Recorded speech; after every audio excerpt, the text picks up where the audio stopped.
Hello, everyone. Welcome to Tea with TPS, informal conversations with thought leaders of the world.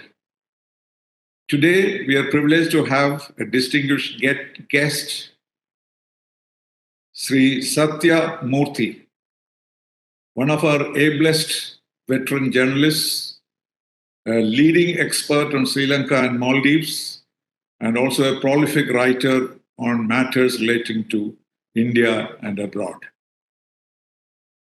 This is a time when Sri Lanka is going through an unprecedented crisis, which has major implications for India and probably the world itself. I could not think of any other person than Sri Sathya Moorthy to tell us all about what is happening in Sri Lanka. This has been going on for a long time, and there are many, many factors about which he has been writing. So, welcome, Sri Sathya Moorthy, to this conversation. Good evening, sir. Thank you. Well, I'm not an economist, but reading through all the material that I have seen in your writings and what you have sent me today from the IMF, etc., I can only think in terms of what Shakespeare said. Neither a borrower nor a lender be, for loan oft loses both itself and friend.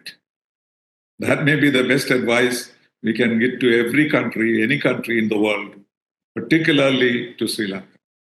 They have borrowed beyond their means, and they have progressively come to a situation where it has become intolerable for them and the people. Sri Lanka was a very prosperous island. Even before we opened our economy to the world, Sri Lanka was an open economy and a prosperous one at that. And many of us used to go to Sri Lanka for our international shopping. From that to this day, when they are struggling to run their country, struggling to maintain their people, and refugees started moving out of Sri Lanka, it's a pathetic situation. So, what is the fundamental reason? There are several reasons. This title that we gave is BRI, is Sri Lanka the victim of BRI? That is one question we have in mind, but there may be many others. So, what would you think are the main factors which led to this situation? Thank you, Ambassador, for that comprehensive question. Sri Lanka is a victim of all three factors that could go wrong with any economy. On the one side, they were victims of market economy when introduced in the late 70s. Their agrarian economy basically is an agrarian economy, and it was nearly destroyed by importing milk powder of all things from Australia and New Zealand. When they were producing fresh milk every day, they were importing milk and became a culture, urban culture, and identified with the urban culture. This started with which year was this? 1978. And J.R. Jayawardena was the president. His party, UNP, is a market capitalism oriented. Before that, there was socialists of the SLFP, his rival, Bandar Naike kind. This alternator. That was the destruction of the domestic economy began there. Then came BRI in the form of Chinese funding from the so-called left, if you want to call it a liberal Chinese economy. That destroyed the forex issue.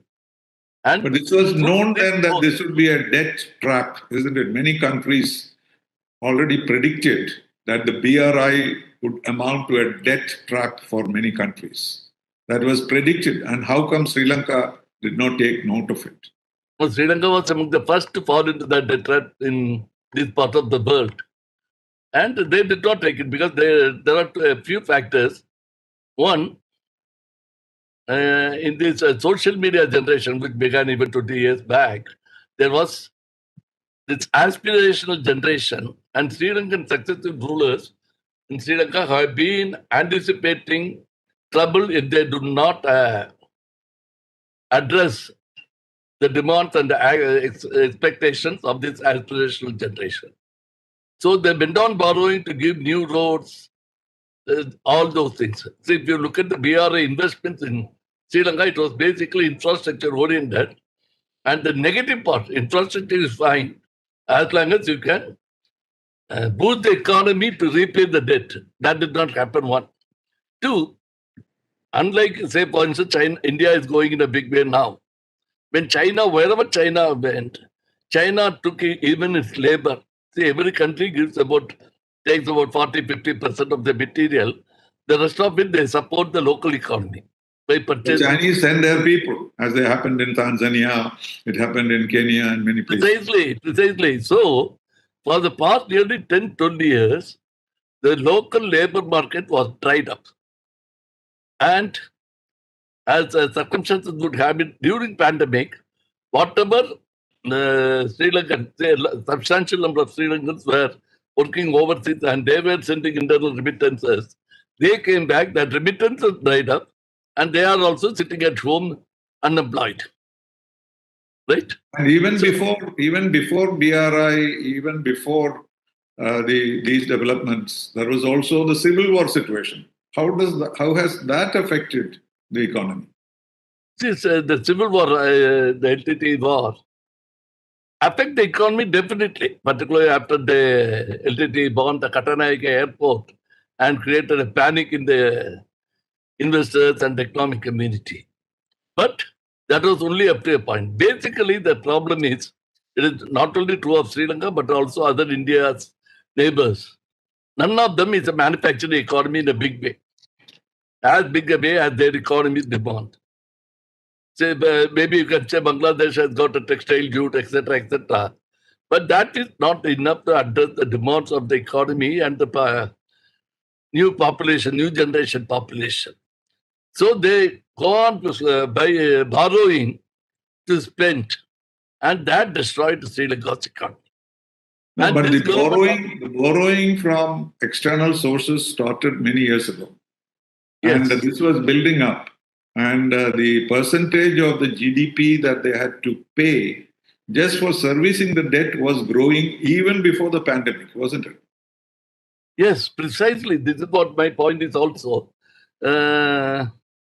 Many political analysts, both inside the country and outside the country, blame the Rajapaksa, particularly Gotabaya Rajapaksa, the present president, for the situation.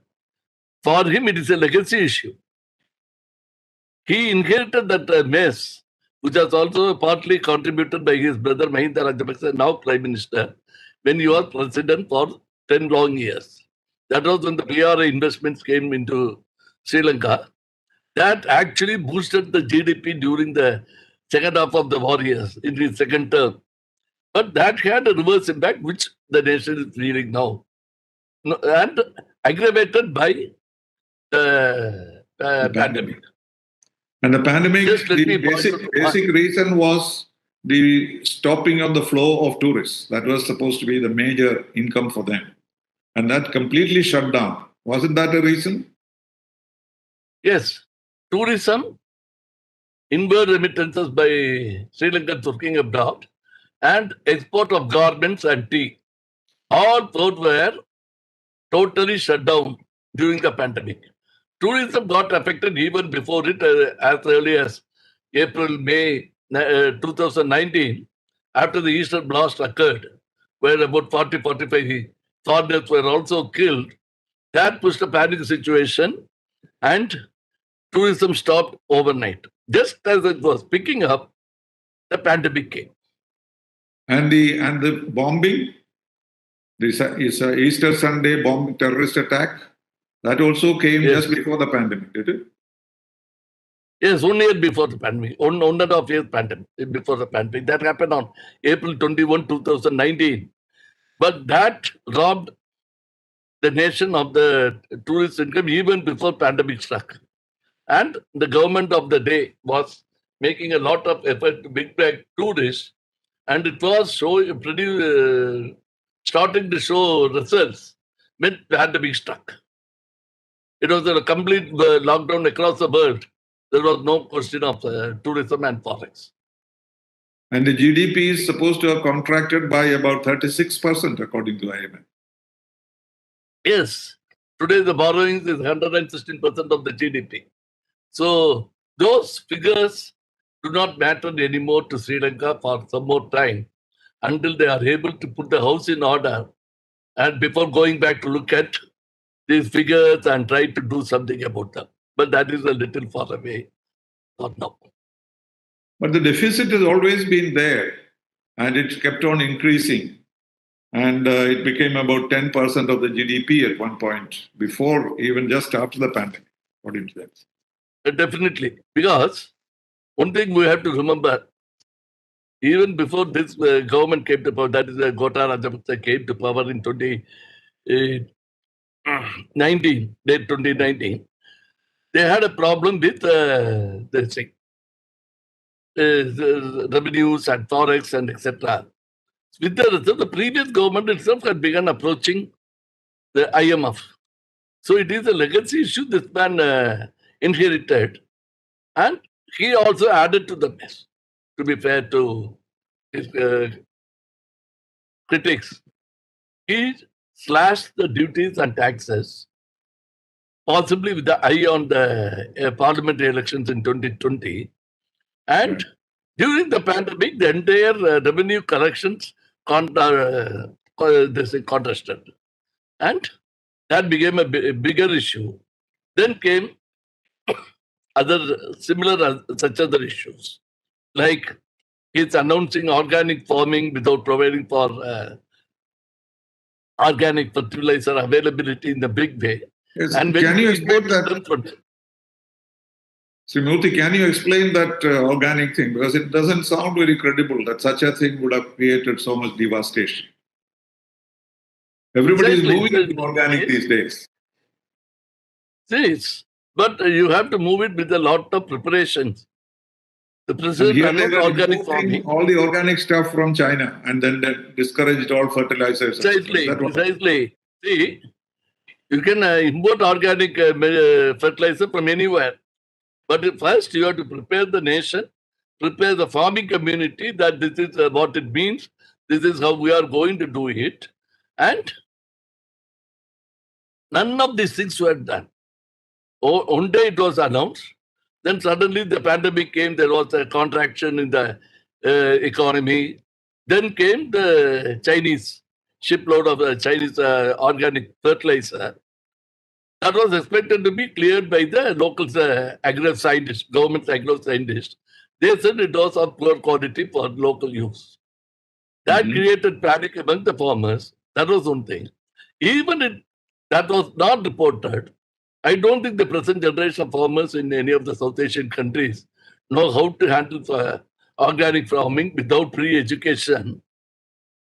And that was Did that would have this been mean that disaster production, anyway. agricultural production completely broke down? Is that what happened? Precisely, agriculture production, particularly tea production. I see. Well, Which that is is the the major export backbone of the commodity. economy. Precisely. Not only that, this government also banned the import of many other items, saying that we want to promote the domestic product. For instance, turmeric, which is an everyday item in every South Asian meal, cutting across nations and boundaries.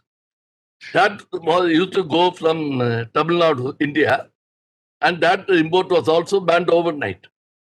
And there used to be smuggling from Tamil Nadu there, like many other products, because the government did not plan it in a way, because the local farmers were not ready to replace the imported turmeric overnight. That doesn't happen that way. So it's not that the government was inactive or unconscious of this. They were trying to bring in reforms which also misfired. So where is the problem? Is that the problem of not having sufficient experts on the economy who did not take care of the repayment, liabilities, the inflation, and all this? This took a long time. So how come they were not able to stop this at some stage? Was it because of corruption also? Or is it because of the dynasty? Corruption may have played a part, which happens in almost every country in one form or other, whether they are democracies, capitalist, communist, or whatever. That is beside the point here. But basically,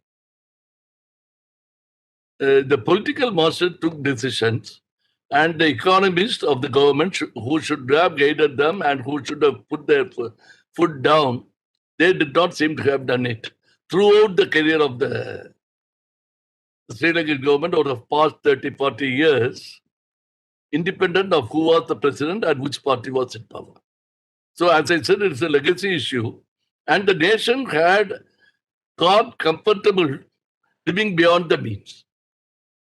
And as some official there told me long time ago, who cares who is going to repay the loan? Today they had to win elections, and that's it.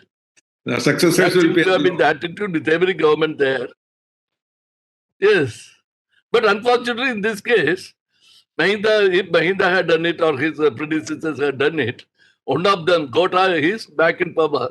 When all this crisis happened, still they would have been able to pass on this burden to the future generation of the politicians, political leadership, but for the pandemic.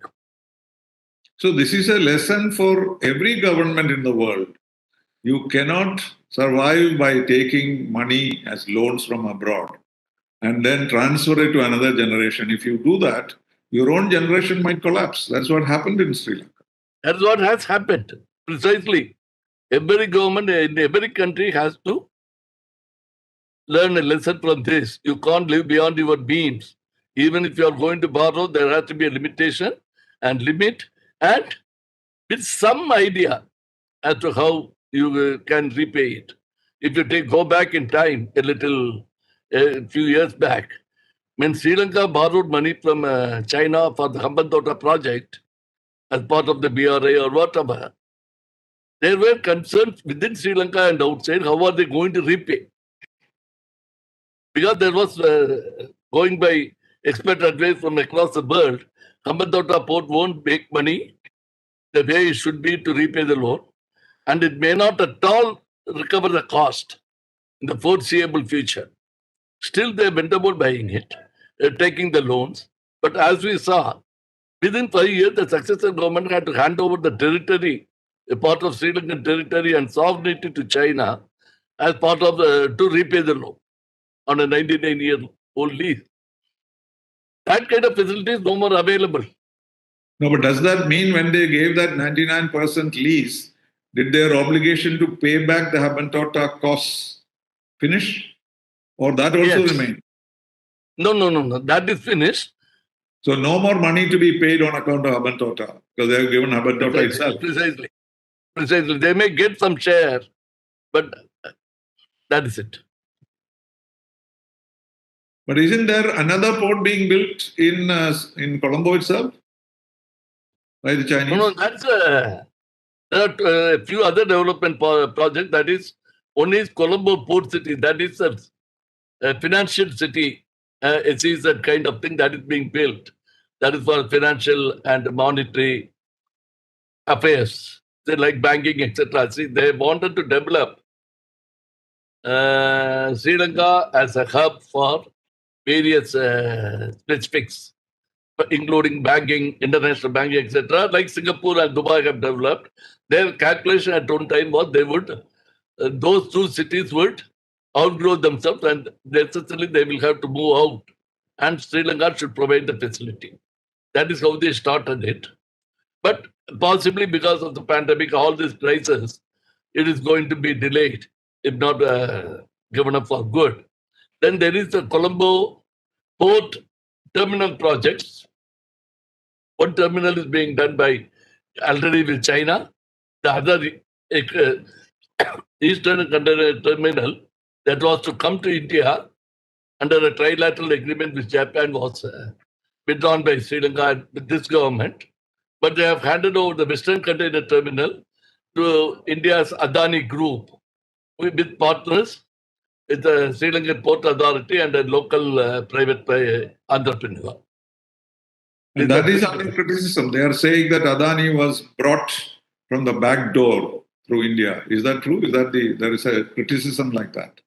See, that is what the political opposition in Sri Lanka, the SJP party of opposition leader Sajid Premadasa has been saying. These are things they have to tackle with their government. They can go to their courts their Supreme Court is relatively independent of political influence in such matters.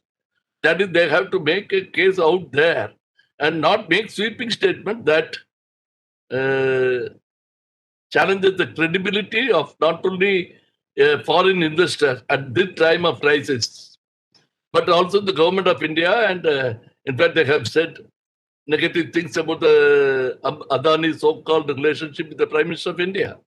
So if But they how are about the going money? to continue Where, like where this, is the money coming no from for the foreign Adani investor, project? Indian or foreign, would want to come. Yes? What is the money? Where is the money coming for Adani project? Is it a loan or is it an investment? No, Adani's are direct investors. I see. So that doesn't affect Adani's the are payment liabilities. no. I think they are going to be there on the individual project for the particular number of years against certain terms and conditions that their recovery of costs, etc. That's a commercial thing, purely commercial thing. The Yes, question of the surrendering the Chinese land or don't do that property or at all. territory doesn't Chinese give it as kind of long-term soft loans and try to capture politically influence in the countries. That is the BRI philosophy, isn't it? No, They this is don't- not they don't BRI give it. philosophy. This is a purely a commercial deal where you invest. Adani's is, but the BRI spend projects money, are not take- commercial deals. No, all commercial deals, if you look at it, are the same principle. BRIs also belong there, but not the way it was done on projects that were not economical or where the term is to surrender your property that you pay back in kind, not in cash. I don't think the Adani or any other investor scheme will involve that kind of repayment schedule, repayment mode rather. And this $1 billion that India gave as credit line, where will that go? So this is a soft loan India has given in terms of it will go as commodities, rice, wheat, medicines. So they are able to Everything that import them Sri Lanka from is us. importing now. They are able to import them from India under this credit line. Precisely. But that's also a debt. That's also will add to Yes. the debt. From... No. If you look at that, everything that they are going to take is debt. IMF is a debt. But between friendly nations, you cannot avoid it. See, what happened to us in 1991? We faced a huge forex crisis. So how did we manage? But there was one thing we had. We had a manufacturing base. All that we have to do is to ease the restriction for foreign investors. Then people could come in. In Sri Lanka, there is a political opposition to this. Even in India at that time, there was a part of it. But the government of the day, where Prime Minister Narasimha Rao could build a consensus on the need for economic reforms. But in Sri Lanka, whoever is in government follows a particular pattern, and whoever is in the opposition now, they criticize it. For instance, the JB, who was a former ruling party, so to say, because their parent party, UNP, was in power for until 2-3 years back. And they aspire to replace the present government in the next election whenever held. But they are the ones who are opposing India. It is, Adani and the investments of India in Trincomalee, oil tank farm, etc. But the problem here is they are also sending a wrong message to foreign investors, possibly other than China. And this party is a market economy oriented party. That is the SJP. So what is the political logic here? I don't know. Economic logic here, I don't know. Politically, yes, they are taking on their domestic rival. That's a different thing, but they are confusing it with the economic policy of the Sri Lankan state as an entity. Well, normally countries, when they face such difficulties, they go to the IMF or World Bank or Asian Development Bank, etc. But Sri Lanka preferred to go to countries rather than to the international organizations. This is supposed to be because the IMF and others have conditionalities to their assistance. They will demand elimination of corruption, they will demand better governance, and therefore Sri Lanka did not want to go there. Now, of course, they have gone there. But they thought that they could get loans from China and India, which would leave them independent to do whatever they wanted to do with the governance matters. Is that true? Is that the reason why they have been shying away from going to the IMF? So that is one way of looking at it. Governance issue, corruption, and all are part of the game in any political dispensation, wherever they are. This ruling party is ideologically left of center still, and their constituencies basically the poor and the downtrodden and the rural population. But they are making them poorer. Yes? They are making them poorer in the process of their policies. No. The problem there is when IMF comes and lays down conditionalities, it takes away it targets the welfare measures of the government. And two, every government, no leader or administrator would say it so openly. They are concerned about a particular issue. As you would recall, in the 60s, there was a left militant movement called JVP. When the LTT came out with the ethnic issue 20 years later, that pushed the JVP back from the limelight of international observers. But basically, the Sri Lankan state as an institution has not got over the shock and surprise of left militancy, which is triggered by the poorer and rural sections of the population. So when they go to IMF and the conditionalities mean that there are people are going to be poorer, they are a little wary of going that way. And that is also in this case the constituency of this government and this leadership. So they were doubly wary. But sooner than later, they seem to have understood what India and China can give is only in short-term loans, commodity loans, and all that. But beyond that, they need to shore up their forex reserves, at least until tourism and inward remittances improve. That means only IMF is the source.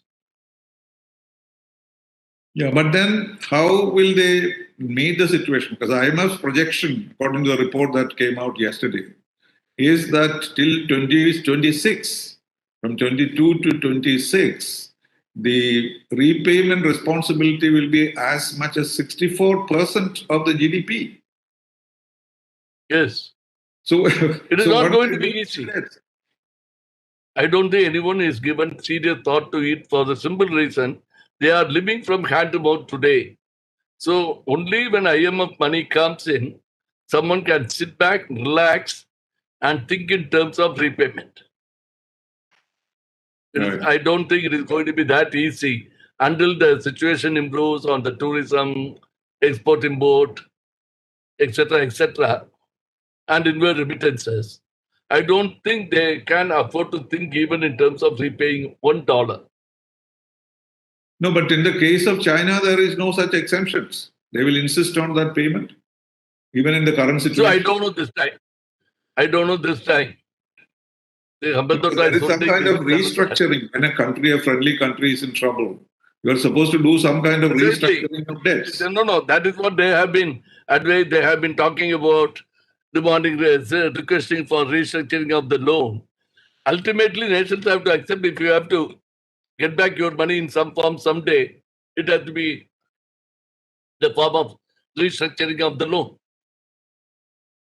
No, so that means since IMF money is basically American money and rich countries' money, they are probably in a better position to be lenient towards these countries rather than individual countries like China or India. That is true. But IMF conditionalities come before their leniency. So that ideological problem they have, they don't want to be identified with the rich man's ideas. That used to be the case, but now before and after IMF, the situation seems to be the same. Already there is stark poverty in the rural areas. People are fleeing from that country to India. That is, of course, the Tamils. That is a totally different background. We will have to see what it is all about. But overall, this is a situation. People will rather have some money in their pocket and some jobs to have This is where Indian investments can make a difference compared to Chinese investment. And Whether is it it is also Adani true or the Government because of India project, if they are going to hire locals, that is going to get some money into the pockets of individuals and families.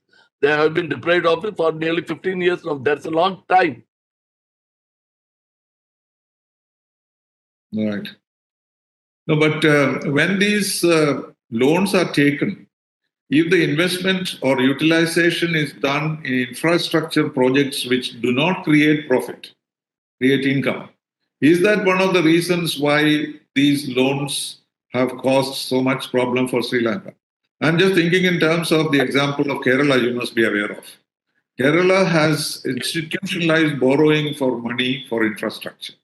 And we now have Yes. this huge issue of the K line or the silver line for which 1 lakh crores of rupees are required. And all this money we are going to get. But how do you repay that? Because there'll be no income from the railway line or the profit will not be there. And therefore, the debt trap will come here also, don't you think? Definitely, yes. Even in the case of Sri Lanka, for instance, as I said, there is no manufacturing sector for them to import things, export things. See, for instance, with the economic reforms, India, for instance, brought in a lot of investment in the automobile sector, where it had already had some base, and such other sectors where there was re-import, and the local market could sustain the manufactured goods. That also was happening alongside thanks to IT revolution and such other developments. In Sri Lanka, this is going to be a grave concern. If you look at the repayment, who is going to repay? More than that, how are they going to repay? So tourism and inward remittances and such other thing, there is a limitation for them to pump in money. Tourists bring in money. Inward remittances is again only for local consumption. So on forest basis, you can show, but someone somewhere has to print money to replace it for the local consumer. So that is also going to increase the deficit in financing of the government. This is a very complex area, which I don't think anyone is in the mood to look at it right now. None of them was in the mood to look at it in the past, over 20, 30, 40 years. Maybe now that the crisis has hit them hard, as President Gotabaya Rajapaksa convened a all-party meeting to discuss this issue 2 days back. So most of the parties abstained because it's politically suitable for them to do so. There had to be a national consensus, as happened in India of 1990-91, to take things forward. Without that, if you are going to resort to blame game all over again, the country can never get out of this self-imposed economic trap. I won't even say debt trap. It is much more than a debt trap. The trap is only a part of it. Whether it is China driven or someone else driven by IMF or India or whoever. No, but when you There come will to be the case of the states in on India, an economic policy. you also understand the situation in India. In the case of states which overborrow or do things like this, there is always a restraint on the part of the central government to make sure Yes. that these debts do not increase beyond a point. And that may Yes. be a saving grace or a kind of exit point for the states. So we may not be as vulnerable to the situation as Sri Lanka is today, because we have an overseeing authority which looks after loans from abroad with a very keen sense of the economics of it. See, that's a difference. Sri Lanka, it is the central government that is borrowing, and that is indebting the nation into. Whereas in India, the central government, as an institution independent of the political leadership or bureaucratic leadership, the faithless aspect of the central governments ensure that there is the deficit doesn't go beyond a point, the debt does not hit the ceiling, etc., etc.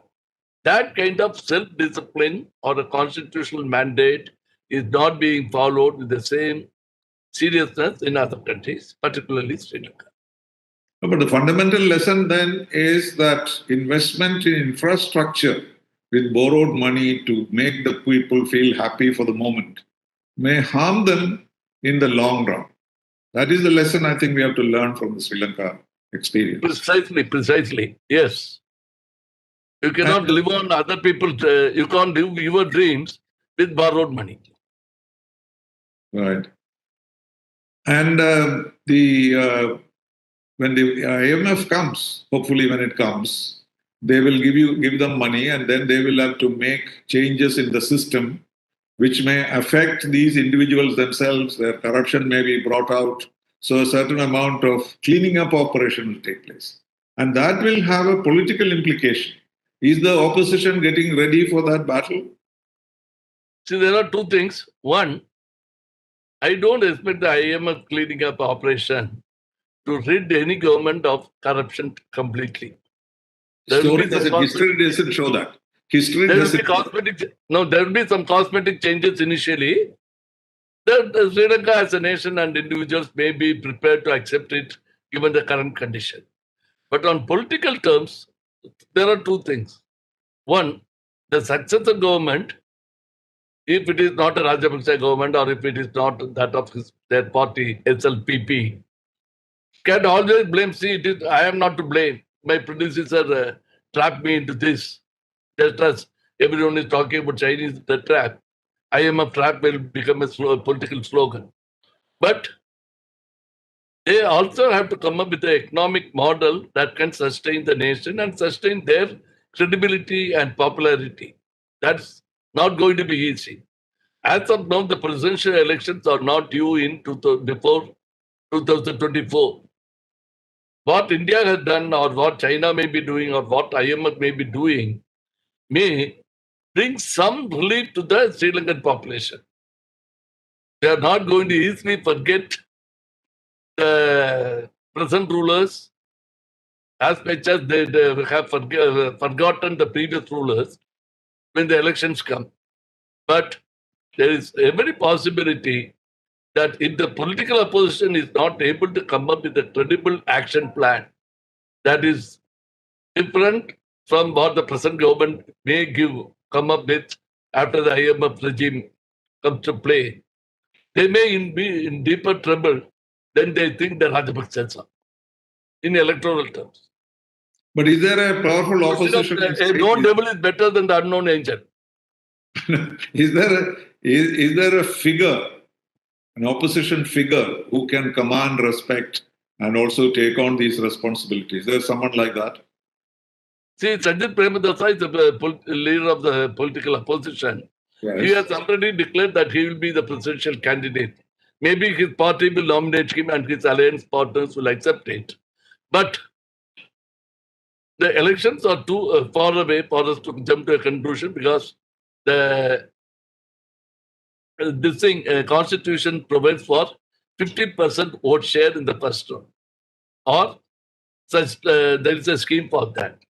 Gotabaya Rajapaksa got about 58% against Sajid Premadasa, 41-42% last time. That 42% comprised mostly the minority votes, say about 12 to 15% were that of the Muslims and the Tamils.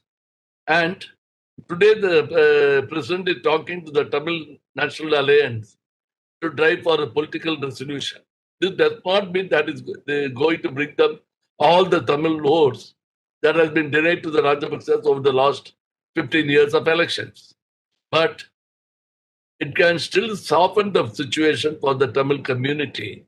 So individuals may start voting instead of a collective political decision, as has been the case earlier. In the south, again, that is the Singhala constituency, and the present urban voters of the rival SJP, they are more conscientious about the economic difficulties. Rather, they are as conscious as the economic difficulties as they are opposed to the Rajapaksas.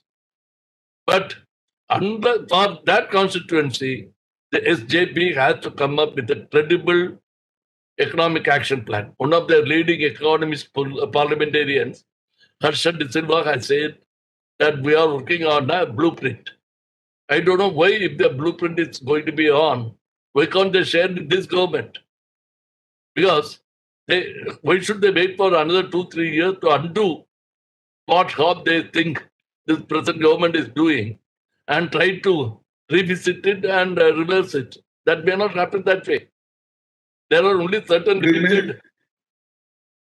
No, but Satyamurthy, it may happen that the good things out of IMF, etc., may actually come nearer the elections at a point when the people get some relief.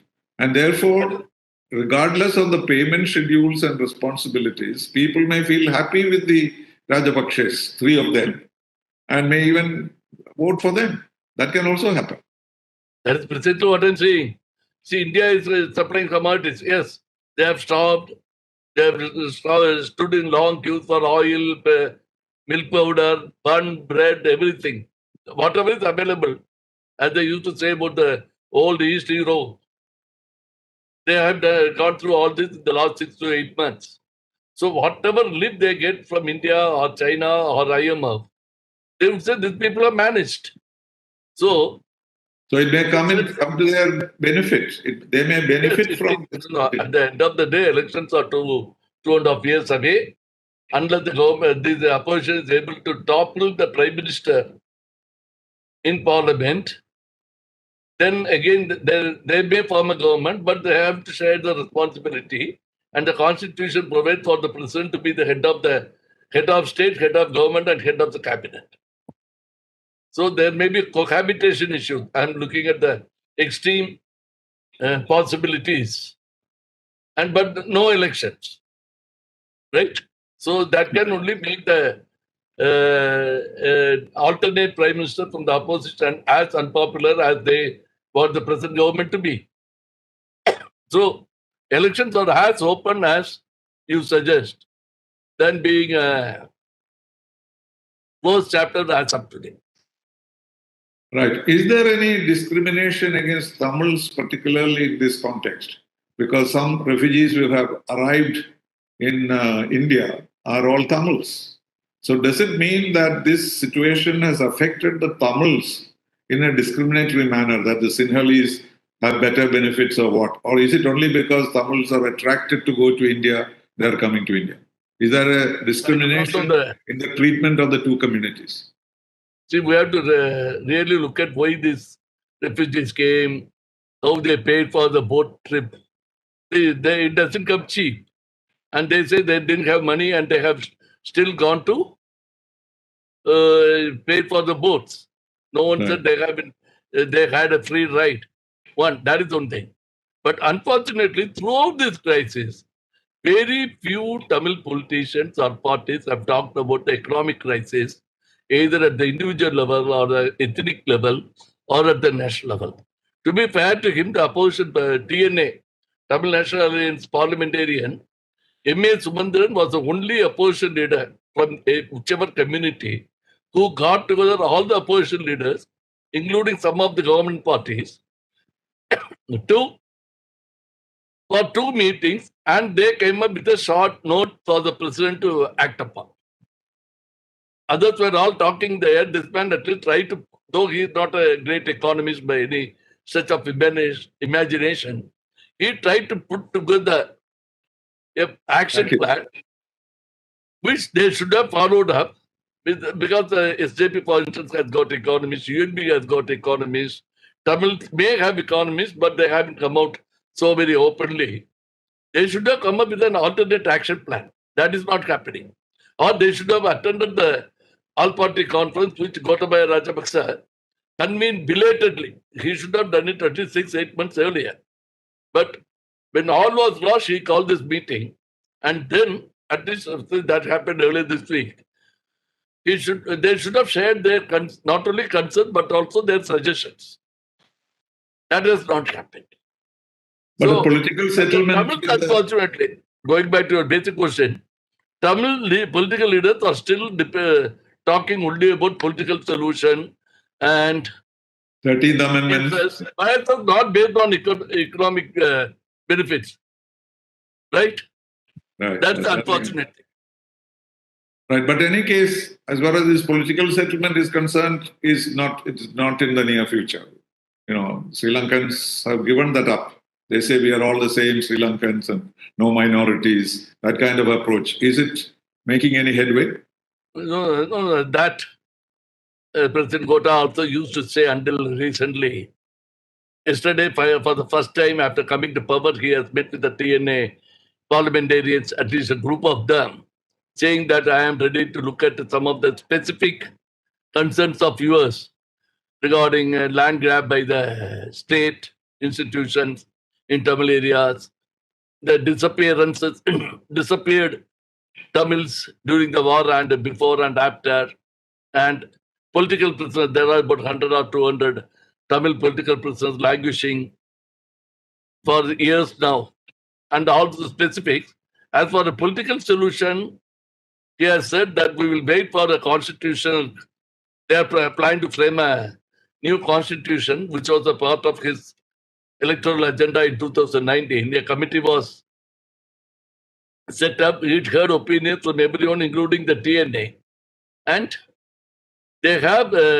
He has told them yesterday, according to news reports, that the report should be ready in 2 months. Then at that stage, I will discuss the political solution with you people.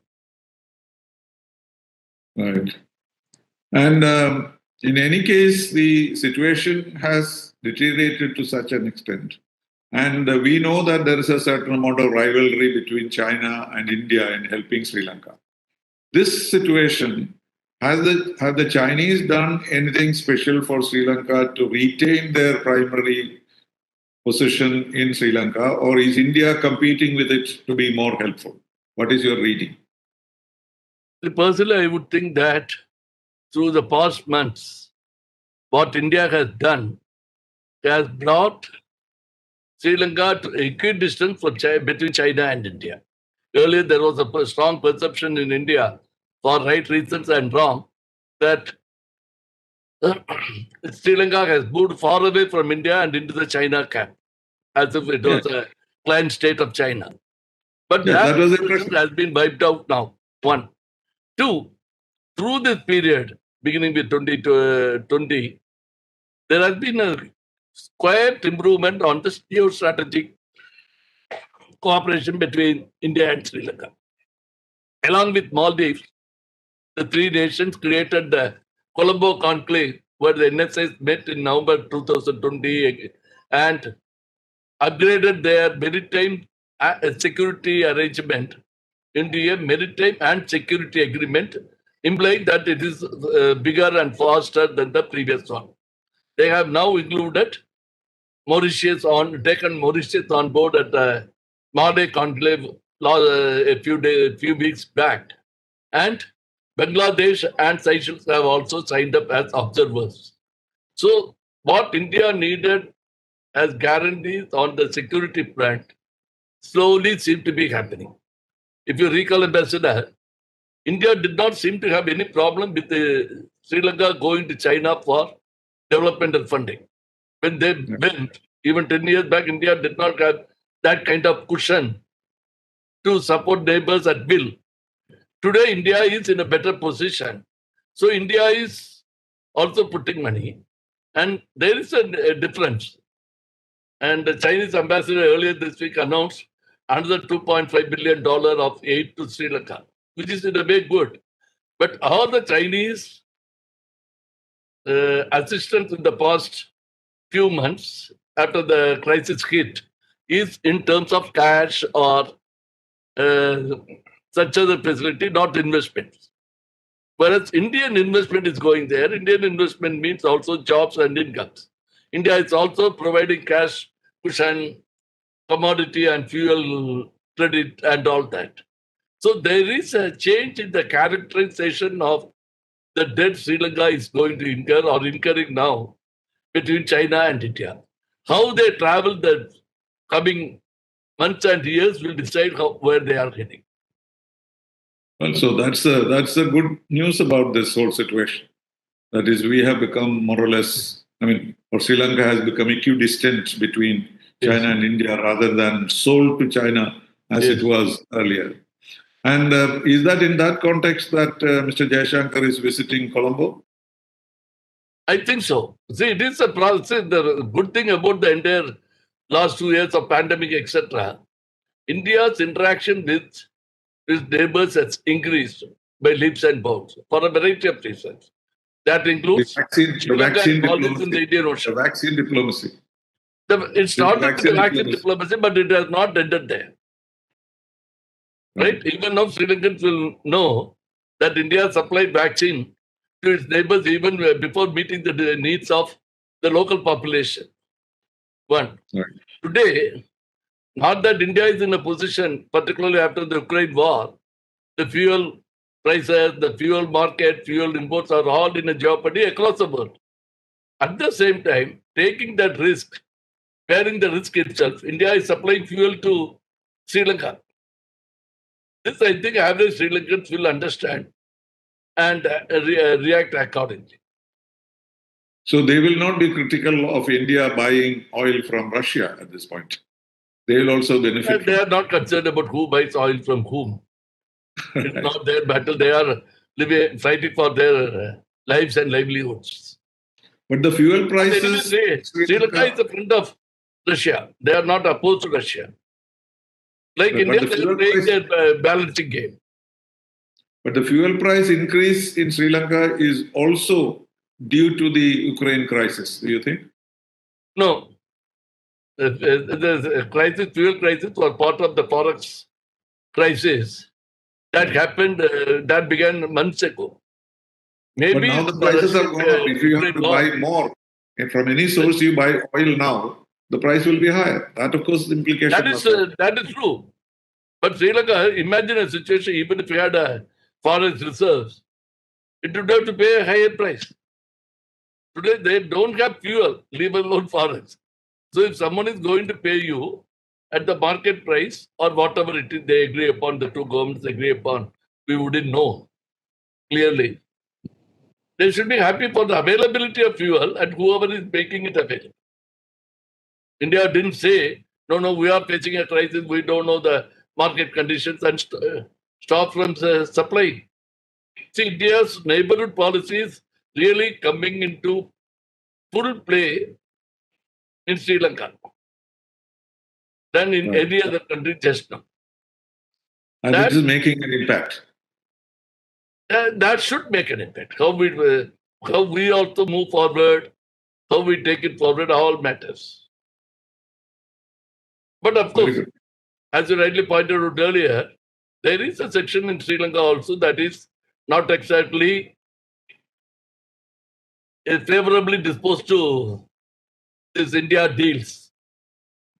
But I would think that it is a reflection on their domestic politics rather than their antipathy or animosity towards India. Of course, JVP as the left-leading one-time militant party, they have got a problem with India, but not the SJP in principle. But they are seeing it only through the eye of their political situation on the domestic front. I think they have to grow beyond that if they have to come to power and sustain neighborhood relations, sustain foreign policy, sustain their own economic policy and interdependence. Because it is becoming increasingly clear that Sri Lanka as an economy or other neighbors have to do more business with India if they have to sustain their economy. But you may digress a little bit to Maldives, which also you know very well. There is this anti-Indian demonstrations, etc., taking place in Maldives. How serious are they? As a protest, I won't say they are very serious, but definitely coming from that segment of the politicians that they are, we have to be concerned because if this political party, that is that of the former President Yami, who have launched the India Out campaign and made it a single point agenda for them through the past 1 year or so, they are pitching it to come to power. Should they come to power in the presidential election later next year, then there will be trouble. But I think why choose India? Why choose India as a target? Is there a general sentiment against India which they're exploiting? No, they are trying to create a general sentiment against India. Right. I won't say there is a pre-existing sentiment against India per se, because every Maldivian knows that India has come to their rescue during COVID, even post-COVID. In all the investment there are now in infrastructure and social infrastructure and otherwise are from India. And more importantly, on a daily basis, most of the consumables for Maldivians go from India. As you know, Maldives is an archipelago nation spread across 900 kilometers or so, where nothing much grows. And they have a huge shortage of every resource, starting with human resources. So, even if they make money, they will still have to depend on imported labor. Already they about 100,000 labor there are from other South Asian nations, particularly Bangladesh and India. And a lot of products that they consume on a daily basis, rice, wheat, medicine, stationery, you name it, and it would have gone from India. As a Maldivian friend used to say, if a Tuticorin port is shut down for 1 week, we will be panicking. Well, the mention of stationery reminded me of this crisis about paper and ink. I don't think even during the world wars one heard about such kind of shortage, which necessitated postponement of examinations. What is the secret of that? Simple. It's the import economy, and they did not provide for such thing. See, everything that comes out comes to Sri Lankan or Maldivian or any table in the neighborhood. It just happened that they ran out of stocks. Precisely. And there is no forest to pay for imports. Then containers, loads of more important commodities, critical commodities, including medicines and oil tankers are waiting outside for non-availability of forest to pay for. Stationery and examinations have to wait. So, what is your prediction? Is it like Ukraine war that nobody can say what will happen, or is there some kind of, There is light at the end of the tunnel, I would say. Light at the end of the tunnel. But how long is the tunnel? No, I will say because now that India has stepped in with aid in commodities, and it has got an arrangement for 7 months of fuel supply of plus, and other things. And China may also be chipping with cash and other credit lines.